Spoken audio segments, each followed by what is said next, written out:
Continuando a leitura da LOMPO, seção 5, da sindicância. Artigo 246. A sindicância é o procedimento que tem por objeto a coleta sumária de dados para instauração, se necessário, de inquérito administrativo. Isso foi questão do MPT de 2007 e a questão dizia: a sindicância é o processo que tem por objeto a coleta sumária de dados para instauração, se necessário, de inquérito administrativo. Ou seja, a questão foi a transcrição exata desse artigo 246. Artigo 247. O inquérito administrativo, de caráter sigiloso, será instaurado pelo Corregedor-Geral, mediante portaria, em que designará a comissão de 3 membros para realizá-lo, sempre que tomar conhecimento de infração disciplinar. Parágrafo 1º. A comissão, que poderá ser presidida pelo Corregedor-Geral, será composta de integrantes da carreira, vitalícios e de classe igual ou superior à do indicado. Parágrafo 2º. As publicações relativas a inquérito administrativo conterão o respectivo número, omitido o nome do indiciado, que será cientificado pessoalmente. Artigo 248. O prazo para a conclusão do inquérito e a apresentação do relatório final é de 30 dias, prorrogável, no máximo, por igual período. Artigo 249. A comissão procederá à instauração do inquérito, podendo ouvir o indiciado e testemunhas, requisitar perícias e documentos e promover diligências, sendo-lhe facultado o exercício das prerrogativas outorgadas ao Ministério Público da União por esta lei complementar, para instruir procedimentos administrativos.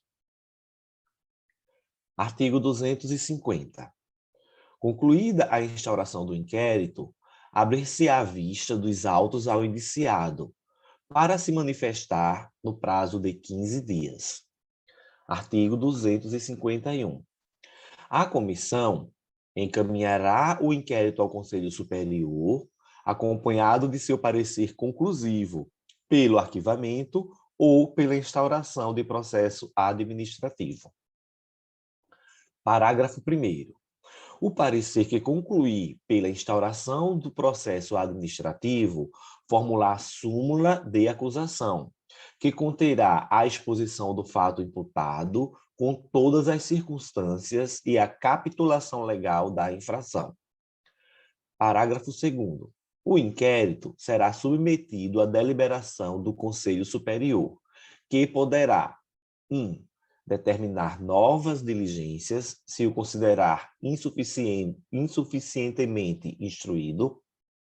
2. Determinar o seu arquivamento. 3. Instaurar processo administrativo, caso acolha a súmula da acusação. 4. Encaminhá-lo ao Corregedor-Geral para formular a súmula da acusação, caso não acolha a proposta de arquivamento. Questão de 2007 no MPT.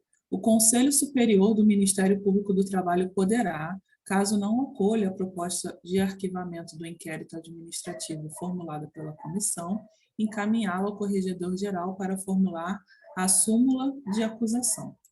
Certo, né? Seção 7. Do procedimento administrativo. Artigo 252. O processo administrativo, instaurado por decisão do Conselho Superior, será contraditório, assegurada a ampla defesa do acusado.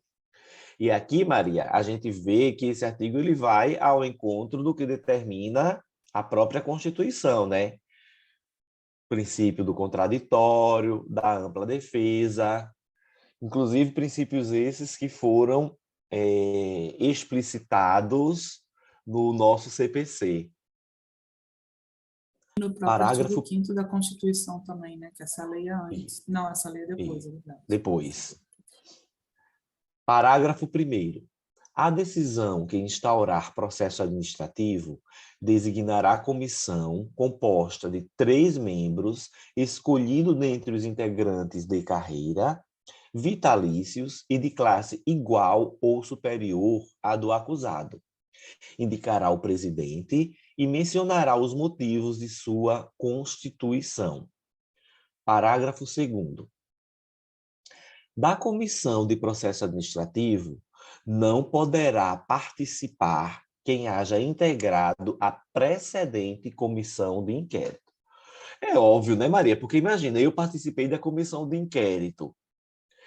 A súmula foi conclusiva pela abertura do processo administrativo. Muito provavelmente, eu vou condenar a pessoa, porque se eu opinei já lá atrás pelo processo administrativo, então estaria viciado, né?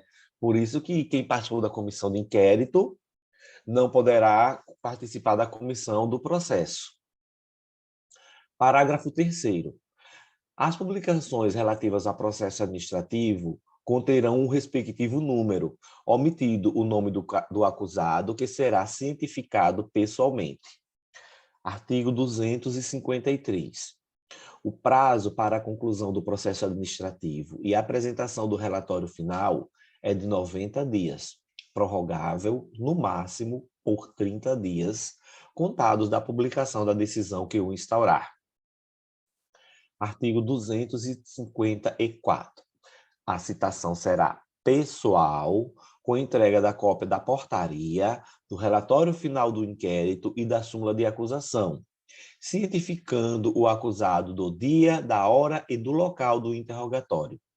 Parágrafo 1º. Não sendo encontrado o acusado em seu domicílio, proceder-se-á à citação por edital, publicado no Diário Oficial, com prazo de 15 dias. Parágrafo 2º. O acusado, por si ou através de defensor que nomear, poderá oferecer defesa prévia no prazo de 15 dias, contado do interrogatório, assegurando-se-lhe vista dos autos no local em que funcione a comissão. Parágrafo 3º. Se o acusado não tiver apresentado defesa, a comissão nomeará defensor, dentre os integrantes de carreira e de classe igual ou superior à sua, reabrindo-se-lhe o prazo fixado no parágrafo anterior. Parágrafo 4º. Em defesa prévia, poderá o acusado requerer a produção de provas orais, documentais e periciais, inclusive pedir a repetição daquelas já produzidas no inquérito. Parágrafo 5º. A comissão poderá indeferir fundamentadamente as provas desnecessárias ou requeridas com o intuito manifestamente protelatório. Artigo 255. Encerrada a produção de provas, a comissão abrirá vista dos autos ao acusado para oferecer razões finais, no prazo de 15 dias. Artigo 256. Havendo mais de um acusado, os prazos para a defesa serão comuns e em dobro. Artigo 257. Em qualquer fase do processo, será assegurada à defesa a extração de cópia das peças dos autos. Artigo 258. Decorrido o prazo para as razões finais, a comissão remeterá o processo, dentro de 15 dias, ao Conselho Superior, instruído com o relatório dos seus trabalhos. Artigo 259. O Conselho do Ministério Público, apreciando o processo administrativo, poderá 1.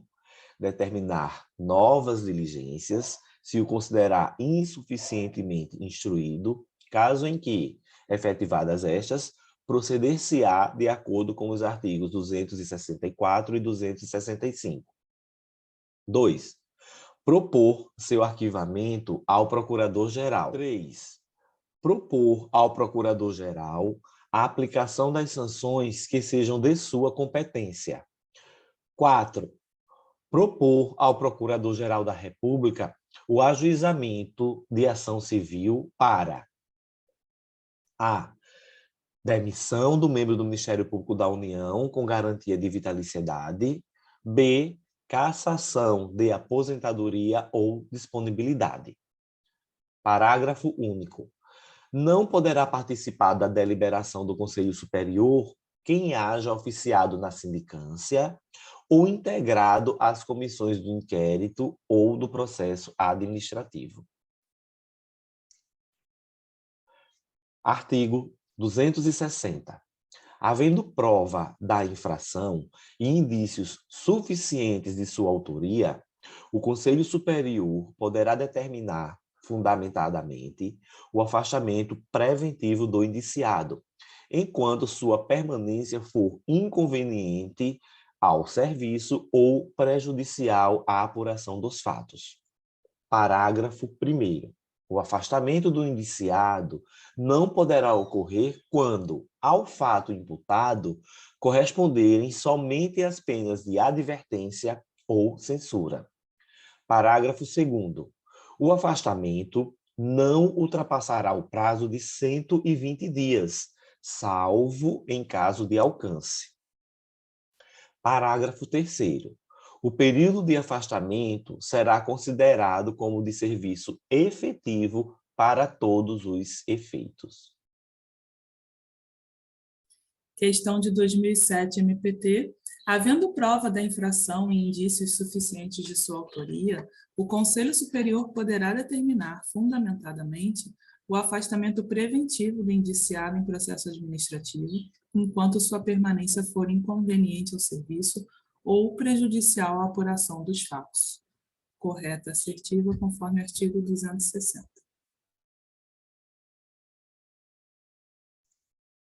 Artigo 261.